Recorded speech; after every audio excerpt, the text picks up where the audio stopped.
So, my friend Alice just texted me and said, "Do you want to talk this afternoon at 3 p.m.?" And I said, yes. Yes, I do. I'm very much looking forward to talking to her. She is so full of energy and enthusiasm, and I believe that she will, keep me focused and keep me on track to actually do something with this podcast. I have found and learned of myself that I'm a very hard worker and that I will work my tail off to get stuff done, but I work best for other people. And this includes when I was a caseworker, and it also includes when I was a supervisor, because as a supervisor, I was working for the people that I supervised, if that makes sense. So now I'm learning to live alone, and so far it's been pretty great, but I have to admit that last night and this morning, I wasn't feeling all that great.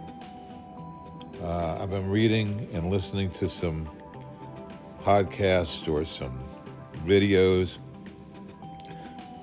by people that are living alone. They serve as an inspiration to me, both in terms of how they're coping and also the fact that they're doing videos and podcasts about it. So I will be one voice in the crowd as I continue to explore this facet of my life. I am doing so incredibly well at this stage of my life, physically, mentally, emotionally, and financially. I've got basically everything. I've got people around me who love me, who say they love me, tell me they love me, or show me that they love me. And all of this being the case, I still have my insecurities. I still have my fears. And that makes me realize how self-imposed these feelings are. I just spent the weekend with my daughter and her husband and my 2 grandchildren. It was wonderful. They invited me. They wanted me to stay. I was never a burden, or never did I feel like a burden. They gave me a great room, basically my own little suite, so I had my privacy, but I spent most of the time out there with them. And it was wonderful. It was so different from all of our other Thanksgivings and Nolan's birthday, where Tess and I would get our hotel room, we'd get ourselves to our hotel room, we would spend the first night orienting. We wouldn't visit with Lauren the first night. That was very frustrating to her. And I always had to be the peacemaker between she and Tess, mother and daughter. And there was a strong part of me that agreed with Lauren. I wanted to go see the kids. I wanted to go see her. Well, this time I could just do what I wanted to do. And in some ways, and in many ways, it was just great. I started off pretty early in the morning on Thanksgiving. I got myself dressed and packed and, on the road. And I got there, I don't know, let's say around 11 a.m. So in other words, we had, maybe it was even 12, who cares? The point is we had hours before we were going to actually eat Thanksgiving dinner, which was the complete focus when Tess and I visited together.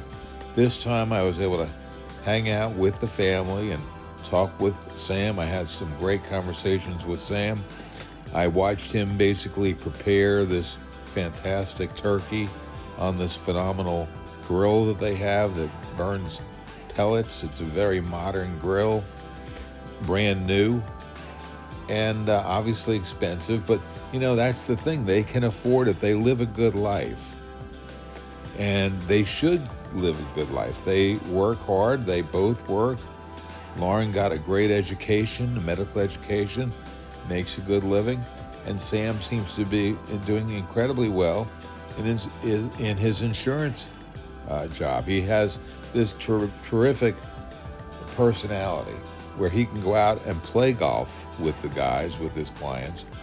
And believe me, that's a skill. That's a skill that I respect. It's a skill that I don't have. My skill was working hard. My skill was believing that I was helping people and then working my tail off to do it. But anyway, we had a great Thanksgiving. When the Fullers arrived, we all got along well. They have their ways, their religious. Well, Noel, gave me a copy of his book, which I'm starting to read, all about miracles or something, or miracles can happen to you, and he is constantly praising the Lord. But I just go with it. I don't say anything for or against it. That's his religion. That's his belief system. I have mine, and that was in part what I was going to kind of talk about this morning, because Alice, when she texted me, said she admired this book called The Final Gifts or something by two hospice nurses. And now, before reading it, although I went ahead and bought it, I will recount my own sense of gifts from those who have passed in my life, what my belief system is. Now, I often feel the need to say I don't believe in the supernatural. I don't believe in the supernatural. What I do believe in is the ethics, the teachings of Jesus, the teachings of all the great teachers. How to love one another, how to love thy enemy, how to turn the other cheek, how to give to the poor, and how to basically, love thy neighbor as thyself. And the golden rule, do unto others as you would have them do unto you. Now, in my opinion, I don't know if the very popular churches these days abide by those rules in any kind of meaningful way. They do believe they're going to be saved. When I listen to, Noel, he believes strongly that he's going to be saved and, going to go to heaven. And I believe that I'm going to heaven. I believe everyone who has passed away is now in heaven. Now, my perception of heaven, my belief system in heaven, is simply that as I let this screen, let's see, here's the color swirls, if this is recording. Okay, the color swirls of life. And then we reach the end. And as we reach the end, we go into total darkness. Now, there's nothing wrong with total darkness. There's nothing wrong with it because we are not aware of it anymore.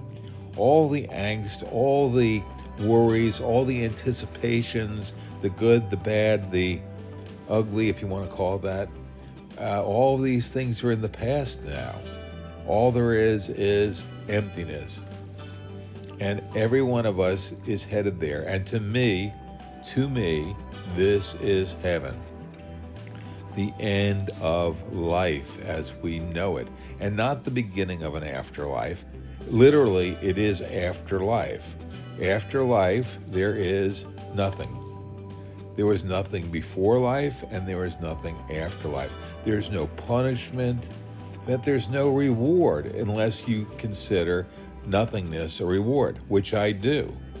I wish I could escape anxieties now. I don't know why I have these anxieties. I'm going to start drawing again. I hope I'm recording. I don't know how or why I have these anxieties. As I said, right now, I'm 76 years old. I have people in my life that actually care about me. And should I list them? Should I say them? Well, my sister, for one. My sister has been my closest confidant and friend. Linda and I have been friends now as sister and brother for however many, 30, 40 years, since she became an adult and I basically became an adult and stopped with childish ways. And because of this, I always have someone that I can turn to. And I've quite honestly thought about that with Lauren, because she doesn't have that. She is an only child. And, she had a brother. She has a brother, Eric. He was 10 years older than she when she was born. And he was always, her grown-up big brother. But then as she continued to grow and mature, he kind of fell off the wagon. He had his problems, he had his issues, and he ultimately took his own life. And I felt very, very bad about that. I felt shocked about that.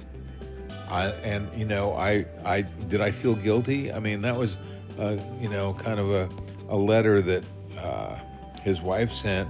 I know you're feeling guilty.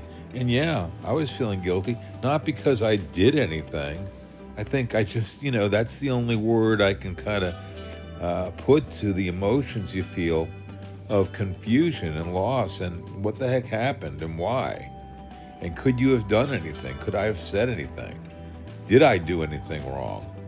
So I've been processing that for all these years. And, but I believe that Eric is in heaven. I believe that the turmoils that he experienced, the struggles that he experienced, led him to that edge where he just decided, I've had enough. I don't want any more. I'm finished. And whatever his emotional angst was and his anger and so forth, he pulled the trigger, literally. And now it's finished. Now it's gone. Now, I'm not recommending it. I'm not saying, oh, he did the right thing. No, not at all. In fact, maybe to the contrary, he's a little bit of an inspiration in the sense that, no, plow through it, get through it. That's why I read these, this Buddhism things about attachment and letting go and, the law of impermanence, that these things make sense, that if you hang in there, that these emotions that are dragging you down, they will pass, they will dissipate, they will move on. And I believe that because I've witnessed it. Sometimes it's hard to get through. Sometimes I feel kind of sad or lonely or depressed. When I did this video of Tess over our 46 years of marriage, I was crying my eyes out watching it. But I was loving it. I mean, I was loving her. I was loving us. I was loving the story that, I was able to tell with these pictures, with this music. And so I'm thankful for that. And I think because of that, I don't feel a tremendous need to try to refill it again. I feel like, literally, like I had the love of my life, and now I'm learning to live alone, to be by myself. And by and large, it's really pretty great. And what, part of what I find that, and I'm finding a lot of videos out there to corroborate that with other people's experience, but part of it is the sheer biology of it. When you're young, oh my God, you're sex driven, you just, all you want is the love of a girl and to be with a girl. And yes, that's a wonderful, wonderful thing. But as the time goes on, that love changes to more or less taking care of another human being, which is also, I consider, a very deep and meaningful part of love. But to try to do that again with somebody in my age group, I don't have that feeling of need or desire. I don't want her being aware of my bodily functions or vice versa. And I'm putting it mildly. There's no sense in, saying it too explicitly. But, that's really part of it. When you grow up together, you start to, you accept each other for these things. And, because you know them and love them, there was nothing that in the end, I was taking care of Tessa's, all of her needs. And I just felt blessed to do it. But I don't want to do that again. And I don't want to, more than that I don't want somebody doing that for me. So right now I have female friends. I really enjoy the friendships. I tiptoe carefully I don't want to hurt anybody. I don't want to get involved with anybody and have them, feel jealous or hurt because of my behavior. So I've kind of emphasized that, we are friends. And I've done this with Pen Pal, and I've done this with Dog Walker, and They seem to be okay with it.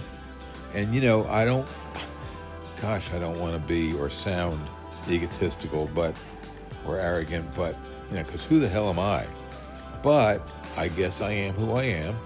And I really feel that I need to learn to be able to live alone and also share the friendships that I have in the way that we have them and not want to pursue or change them, because that's just the stage in life we're in. So I'm going to stop this now, and I'm going to see, and hopefully it's recorded. And if it hasn't, this is like the third one I've tried. If it doesn't work, hopefully it'll work. All right, bye-bye for now. This is death. Peace, quiet, solitude, not worrying about things, not remembering things, not wishing we had this or that or the other thing, not looking forward to anything, but not looking back, simply not being. That is heaven.